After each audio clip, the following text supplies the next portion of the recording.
আপনাকে আমাদের মাঝে পেয়ে আমি খুবই আনন্দিত, খুবই খুশি হয়েছি।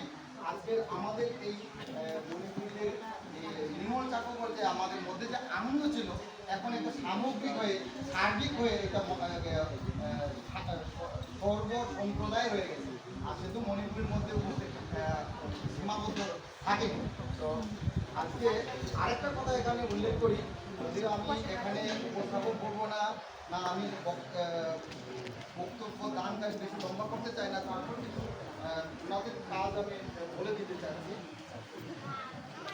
মাস 3-4 আগে আমরা প্রথম এই গত বছর 2024-এর 5 আগস্টের বাংলাদেশের যে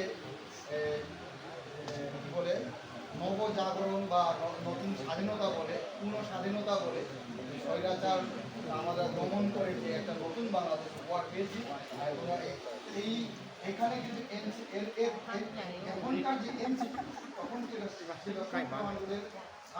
ছাত্র আন্দোলনের উপর নেতা, তাদের এই আন্দোলনের কারণেই আজকের এই বাংলাদেশ আমরা পেয়েছি। এই